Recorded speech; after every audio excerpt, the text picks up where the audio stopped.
जय हिंद दोस्तों। उत्तराखंड के सभी एग्जामों के लिए हमने उत्तराखंड हिस्ट्री का एक फाउंडेशन कोर्स स्टार्ट किया है।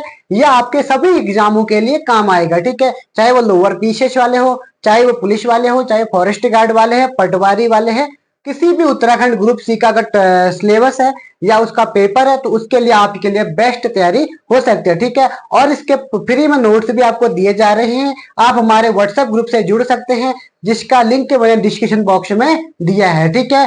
तो स्टार्ट करते हैं आज का हमारी क्लास। आज की क्लास में हम बात करेंगे गुप्त काल का, उत्तर गुप्त कालीन में उत्तराखंड का इतिहास क्या रहा करके, ठीक है। तो स्टार्ट करते हैं गुप्त तथा उत्तर गुप्त कालीन उत्तराखंड का इतिहास।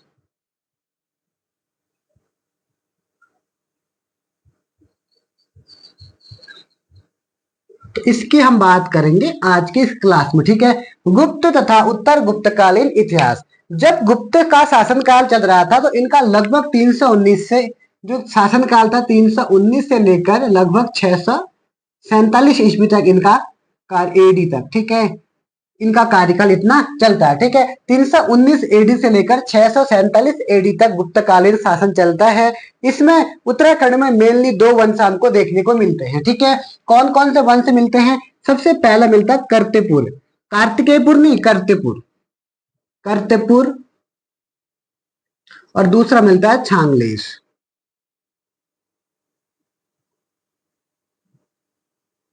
ये दो राजवंश हमें मिलते हैं उत्तराखंड में, एक कर्तिपुर है और एक है छांगलेश, ठीक है। तो बात करेंगे सबसे पहले हम कर्तिपुर राजवंश के। कर्तिपुर राजवंश अलग था और जो कार्तिकेयपुर राजवंश था वो अलग था, ठीक है। उसकी बात हम बाद में करेंगे। अभी हम क्या पढ़ेंगे? कर्तिपुर राज्य के बारे में, ठीक है। जो कर्तिपुर राज्य था, इनकी राजधानी कहाँ थे? इनकी राजधानी थी कार्तिकेय नगर, कार्तिकेय नगर।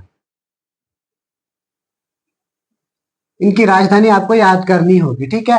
कार्तिकेय राजवंश की जो राजधानी है वो कौन सी है? कार्तिकेय नगर है। यहां तक आपको समझ में आना चाहिए। अब बात करेंगे कि इसकी जानकारी हमें कहां कहां से मिलती है करके। सबसे पहले जानकारी जो हमें मिलती है वो मिलती है गुप्त वंश से ही। गुप्त वंश का एक राजा था जिसका नाम था समुद्रगुप्त। समुद्रगुप्त का एक अभिलेख है जिसका नाम है प्रयाग प्रशस्ति अभिलेख। प्रयाग प्रशस्ति अभिलेख में उत्तराखंड का वर्णन किया गया है, यानी कि एक हिमालयी राज्य है करके दिखाया गया है, जिसकी सीमा यमुना टॉस से लेकर काली नदी के बीच में जो एरिया है उसको उत्तराखंड कहा गया है, ठीक है। तो हमें सबसे पहली जानकारी कहां से मिलती है? ये जानकारी मिलती है हमें कहां से? समुद्रगुप्त के प्रयाग प्रशस्ति अभिलेख से, ठीक है। तो किस वंश की जानकारी मिलती है? कर्तिपुर राजवंश की जानकारी मिलती है। अब बात करेंगे इससे आगे की।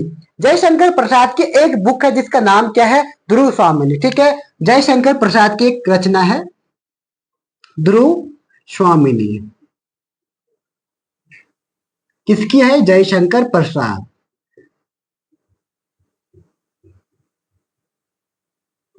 प्रसाद की है, ठीक है। तो इसमें क्या कहा गया है?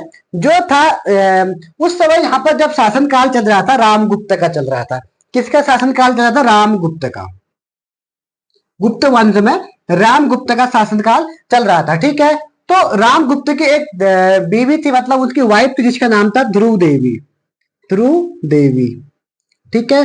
तो इन दोनों की क्या हुई थी? शादी हुई थी, ठीक है। लेकिन क्या हुआ, जो उत्तराखंड में एक शासक था जो कार्तिकेय नगर में राज करता था, उस समय जो उत्तराखंड का राजा था उसका नाम था खसादिपति। ये उसमें भी दिखाया गया जो समुद्रगुप्त का प्रयाग प्रशस्ति अभिलेख है उसमें भी कहा गया है इस एरिया में एक राजा राज करता था जिसका नाम है खसादिपति, और बहुत पावरफुल राजा था, ठीक है। तो फिर क्या हुआ? रामगुप्त और ध्रुव देवी, रामगुप्त और उसकी लड़ाई होती है। किसकी? जो था यहाँ का राजा, उत्तराखंड का राजा खसादिपति। इन दोनों के बीच क्या होता है? युद्ध होता है। खसादिपति, इसका एकदम नाम तो याद नहीं लेकिन खसादिपति लिखा गया है। तो खसादिपति और रामगुप्त के बीच क्या होती है? लड़ाई होती है। और खसादिपति क्या करता है? रामगुप्त को हरा देता है। खसादिपति रामगुप्त को हरा देता है, ठीक है। और ये बोलता है कि मेरे को क्या चाहिए? तुम्हारी बीवी चाहिए, ध्रुव देवी चाहिए, ठीक है। लेकिन इस ध्रुव देवी का अफेयर चल रहा होता है किससे? समुद्रगुप्त के एक भाई से, ये रामगुप्त के भाई से, जिसका नाम था चंद्रगुप्त द्वितीय, चंद्रगुप्त द्वितीय। रामगुप्त तो इसको हरा देता है, ठीक है। लेकिन जैसे ये खसाधिपति ध्रुव देवी की बात करता है, यानी कि ध्रुव देवी के लेने की बात करता है, तब गुस्सा आता है किसको? चंद्रगुप्त द्वितीय को। चंद्रगुप्त को द्वितीय आता है और ये क्या करता है, वापस उत्तराखंड में आकर इस खसाधिपति को हरा देता है। क्या करता है? खसाधिपति को हरा देता है, ठीक है। कहता है तूने मेरी गर्लफ्रेंड को आखिर छेड़ा कैसे, इसलिए इसको बड़ा गुस्सा आता है और ये इसको हरा देता है। लेकिन पहले आक्रमण करने कौन जाता है? रामगुप्त जाता है, ठीक है। रामगुप्त को खसाधिपति क्या करता है? हरा देता है, क्योंकि रामगुप्त एक कमजोर शासक था। लेकिन चंद्रगुप्त क्या करता है? इसी खसाधिपति को क्या कर देता है? हरा देता है, ठीक है। यमुना टॉस नदी के यहाँ पर, यमुना टॉस नदी के आसपास इसको क्या करता है? वो हराता है, ठीक है। तो ये रही किसकी बात? कार्तिकेयपुर, कर्तपुर राज्य की इतिहास के बारे में, ठीक है। इतना ही हमें बुकों में मिलता है, और भी बहुत सारी बुकों में इसका वर्णन मिलता है, जिसको डिटेल से मैं आपको पीडीएफ में दे दूंगा, ठीक है। तो इसकी बात हम कर चुके हैं। अब बात करेंगे दूसरा छांगलेस वंश की। कार्तिकेयपुर राजवंश के बारे में आप सबको पता चला होगा कैसे क्या इसका इतिहास रहा करके। अब बात करेंगे छांगलेस वंश की, ठीक है। तो छांगलेस वंश मेनली जो एरिया मिलता है, लाखा मंडल का जो एरिया है वहां पर देखने को मिलता है, ठीक है। किसी राजा का वर्णन नहीं किया गया है, ना ही हम किसी मेन जो पावरफुल राजा है किसी सिक्के इक्के का हमें उल्लेख इसमें मिलता है, ठीक है। तो छांगलेस राजवंश से मेनली इसमें बहुत सारे राजाओं के नाम मिलते हैं हमें, ठीक है। तो मतलब एक कुछ राजाओं के नाम मिलते हैं, लेकिन कंफर्म नहीं कि राजा उनके हैं या नहीं है करके। कुछ राजाओं के नाम दिए गए हैं बुक में, वो मैं पीडीएफ में आपको दे दूंगा, उतना इंपोर्टेंट नहीं है, ठीक है। तो आप नहीं भी पढ़ोगे तो चल जाएगा। बस इतना याद रखना, कर्तपुर के बाद छांगलेस राजवंश यहाँ आया था करके। और ये लाखा मंडल के एरिया में क्या करता था? लाखा मंडल के एरिया में निवास करता था, थोड़ा बहुत अपना शासन कासन यहाँ पर चलाते रहता था, ठीक है। तो ये रही बात किसकी? छांगलेस राजवंश की। गुप्त काल हमारा कंप्लीट हो चुका है। गुप्त काल यहाँ पर कंप्लीट हो चुका है। उत्तराखंड में उतना इतिहास देखने को मिलता ही कहाँ है, लेकिन अगर हम वैसे गुप्त काल की बात करते तो बहुत बड़ा एरिया था, ठीक है। अब हम बात करेंगे किसकी? उत्तर गुप्त काल की। यानी कि उत्तर गुप्त कालीन में उत्तराखंड में कौन कौन सी शक्तियां आई उसके बारे में हम देखते हैं। अब बात करेंगे हम किसकी? बात करेंगे उत्तर गुप्त कालीन की, ठीक है। तो उत्तर गुप्त कालीन पहले कहते किसे हैं उसको हम समझते हैं। जब स्कंद गुप्त का राज चल रहा था, स्कंद गुप्त के बाद जितने भी गुप्त वंश में जो भी शासक आते हैं वो काफी कमजोर शासक होते हैं, तो उनके हाथ से शासन क्या होता है? छूटते जाता है। इसलिए क्या बोलते हैं उनको? उत्तर गुप्त काल हम कहते हैं।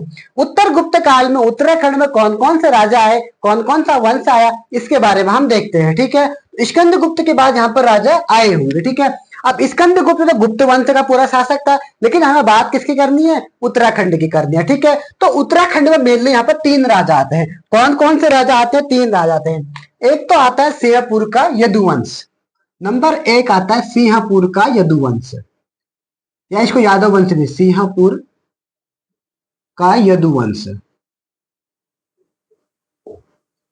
या फिर इसको बोलते हैं यादव वंश। दूसरा आता है नागवंश, और तीसरा आता है मौखरी वंश।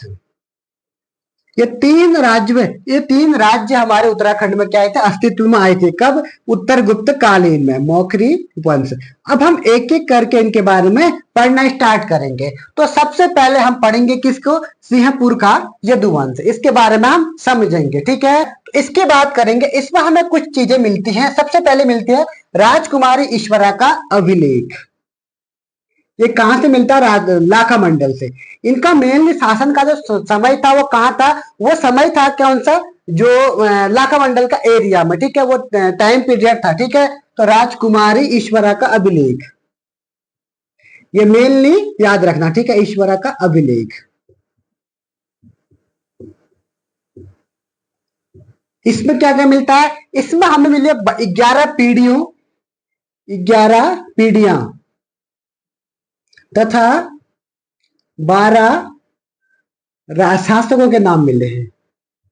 शासकों के नाम ये मिला कहां से? लाखा मंडल से। ये राजकुमारी ईश्वरा का बहुत बार पूछा गया प्रश्न है, ठीक है। राजकुमारी का ईश्वरा का अभिलेख कहां से मिला गया? लाखा मंडल से मिला है, ठीक है। लाखा मंडल वही है देहरादून में जिसको महाभारत काल में लाक्षागृह भी कहा गया है, ठीक है। तो ये है राजकुमारी ईश्वरा का अभिलेख। यहाँ से 11 पीढ़ी तथा 12 शासकों के नाम मिले हैं, और ये कहाँ स्थित है? लाखा मंडल में स्थित है, ठीक है। तो ये आपको समझ में आ रहा होगा। ये किसकी बेटी थी इसके बारे में देखेंगे। ये भास्कर वर्मन की पुत्री थी। भास्कर वर्मन,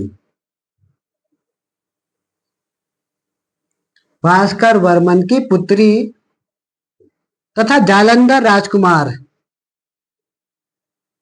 एक जालंधर राजकुमार था, जालंधर राजकुमार, जिसका नाम क्या था, चंद्रगुप्त, उसकी पत्नी थी।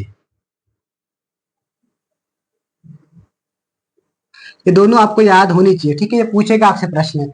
यादव वंश की मेनली जानकारी राजकुमारी ईश्वरा के अभिलेख से मिलती है, जो लाखा मंडल में है।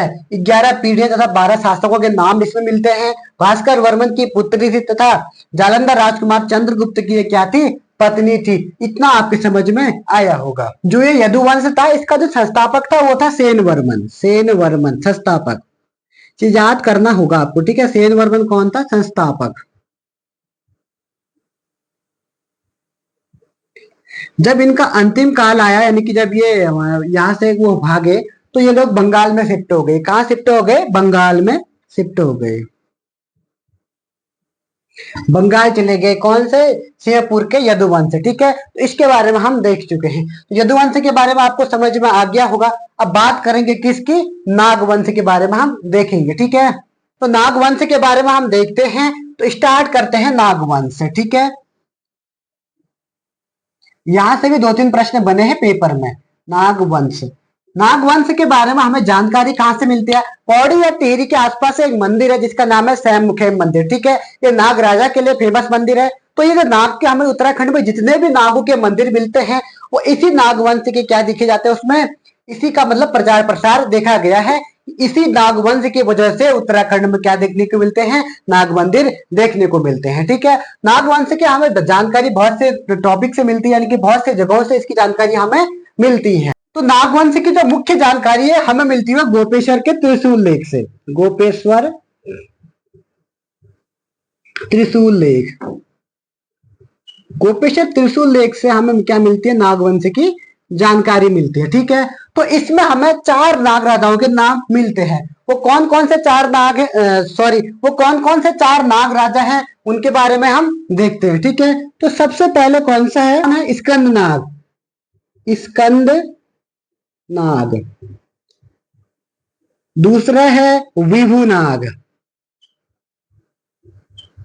तीसरा है अंशु नाग। और चौथा और अंतिम है गणपति नाग। इन 4 नाग राजाओं के हमें नाम मिलते हैं किसमें, ये गोपेश्वर त्रिशूल लेख में। स्कंद नाग, विभु नाग, स्कंद नाग, विभु नाग, अंशु नाग, गणपति नाग, ये 4 राजाओं के नाम हमें कहां से मिलते हैं, गोपेश्वर त्रिशूल लेख से मिलते हैं, ठीक है। तो इसमें जो सबसे पावरफुल राजा था वो था गणपति नाग। ये मोस्ट इंपोर्टेंट याद रखना, ठीक है।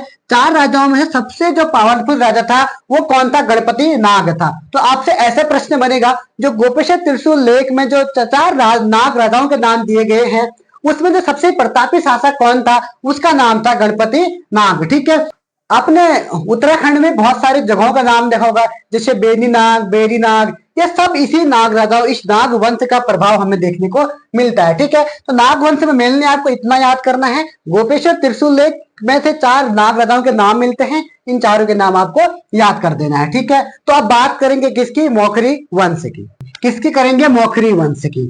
मौखरी वंश,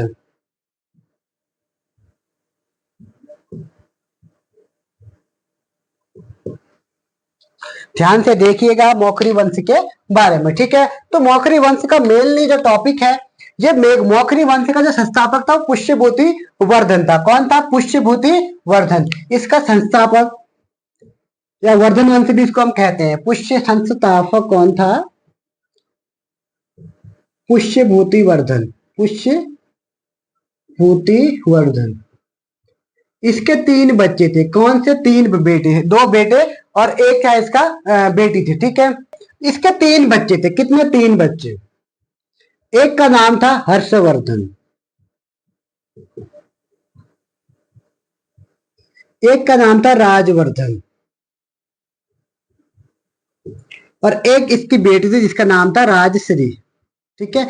इन 3 बच्चे किसके थे, पुष्यभूति वर्धन के थे, ठीक है। जिसमें से पहला राजा बनता है राजवर्धन बनता है, ठीक है। लेकिन राजवर्धन उतना काबिल नहीं होता है। राजवर्धन को क्या करता है, शशांक, एक राजा था शशांक, राजश्री के विवाह करता है। राजश्री किसी एक लड़के से इसका विवाह होता है, लेकिन राजश्री का पति को कौन मार देता, शशांक मार देता है, ठीक है। फिर क्या करता है, शशांक को मारने के लिए राजवर्धन जाता है, इन दोनों की आपस में लड़ाई होती है, लास्ट में करके ये राजवर्धन की मृत्यु हो जाती है, ठीक है। फिर आता है राज करने यहाँ पर हर्षवर्धन आता है, ठीक है। वो मेनली हमें इतिहास का टॉपिक हमारा अभी नहीं है, हम बात कर रहे हैं उत्तराखंड की वजह से, ठीक है। तो उत्तराखंड में मेनली जो शासन कासन देखने को मिलता है वो हर्षवर्धन का देखने को मिलता है, ठीक है। तो हर्षवर्धन के बारे में हम बात कर रहे थे। हर्षवर्धन जो राजा था ये काफी समझदार और पावरफुल राजा था, ठीक है। तो यानी कि उत्तराखंड में शासन करने वाला जो मेनली राजा था वो कौन था, हर्षवर्धन था, ठीक है। हर्षवर्धन के शासन काल में कौन आया था, वेनसांग आया था। कौन आया था, वेनसांग। वेनसांग, वेनसांग यहाँ पर आया था, ठीक है। कुछ यहाँ पे मैंने नाम लिखे हैं, अब इनका वेनसांग ने इनका क्या जिक्र किया, इनका नाम क्या रखा गया करके इसके बारे में हम देखेंगे, ठीक है। वेनसांग जब उत्तराखंड में आता है तो इसने बहुत सारी जगहों के नाम रखे। वेनसांग की एक बुक थी जिसका नाम था सी यू की, क्या था बुक की, सी यू की। इस बुक में इसने बहुत सारी जानकारी ली और ये उत्तराखंड में आया, ठीक है। तो बात करेंगे किसकी अब हम, इसने क्या क्या नाम दिए करके। जब ये उत्तराखंड में आया उस समय उत्तराखंड के राज्य के कुछ और नाम होंगे, उनके बारे में भी हम देखते हैं, ठीक है। उत्तराखंड को बोला जाता ब्रह्मपुर, उत्तराखंड को बोला जाता था ब्रह्मपुर, ठीक है। उसके बाद फिर क्या, उत्तरकाशी, उत्तरकाशी को क्या बोला था, बाड़ाहाट, उत्तरकाशी को बाड़ाहाट। काशी को बोलते थे सुधनगर, सुधनगर। मुनस्यारी को बोला था तिकसेन, तिकसेन, तिकसेन। नानक मक्ता को बख्शी कहा जाता था, बख्शी। उसके बाद फिर क्या, काशीपुर, काशीपुर को गोविशाण, गोविशाण। हरिद्वार को मायूलो, मायूलो।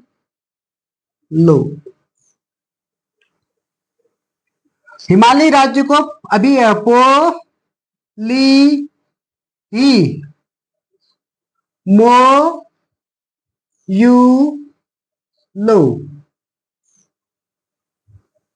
पोली ही मोयू लो। इसके नोट्स मैं आपको दे दूंगा, आप चिंता मत करें, ठीक है। उसके बाद फिर क्या है, गंगा नदी को बोला गया, इसने क्या कहा गया था, मणिभद्रपुर, मणिभद्र, मणिभद्र कहा गया था किसको, गंगा नदी को। और माणा गांव को मणिभद्रपुरी, मणिभद्रपुरी किसको कहा गया था, माणा गांव को कहा गया था, ठीक है। तो हेनसांग की यात्रा वृत्तांत सीयू की में बहुत सारे नाम देखने को मिलते हैं, जिसमें उत्तराखंड के लिए ब्रह्मपुर, उत्तरकाशी के लिए बाड़ाहाट, या फिर कैसा था शत्रुघ्नपुर, इसको शत्रुघ्नपुर भी कहा गया, ठीक है, शत्रुघ्नपुर। ये दोनों नाम आपको याद होने चाहिए, ब्रह्मपुर, बाड़ाहाट, शत्रुघ्नपुर। उसके बाद सुधनगर कालसी का नाम है, मुनस्यारी का नाम तिकसेन है, और नानक मत्ता बख्शी को कहा जाता था, काशीपुर गोविशाण, हरिद्वार मायूलो, हिमालय राज्य पोली ही मोयूलो, और गंगा नदी को मणिभद्रपुरी, और माणा गांव को मणिभद्रपुरी कहा जाता था, जबकि गंगा नदी को मणिभद्र कहा जाता था, ठीक है। ये समझ में आपके आया होगा। तो आज हम गुप्त वंश में भी हम समझ चुके हैं। अब नेक्स्ट क्लास में हम बात करेंगे गुप्त काल के बाद उत्तराखंड में शासन होता है, किसके शासनकाल होते हैं, इसमें पौरव वंश आएंगे, उनकी बात हम नेक्स्ट क्लास में करेंगे, ठीक है। तो आज की क्लास में हम इतना ही, फिर मिलेंगे नेक्स्ट क्लास में, तब तक के लिए जय हिंद, जय उत्तराखंड।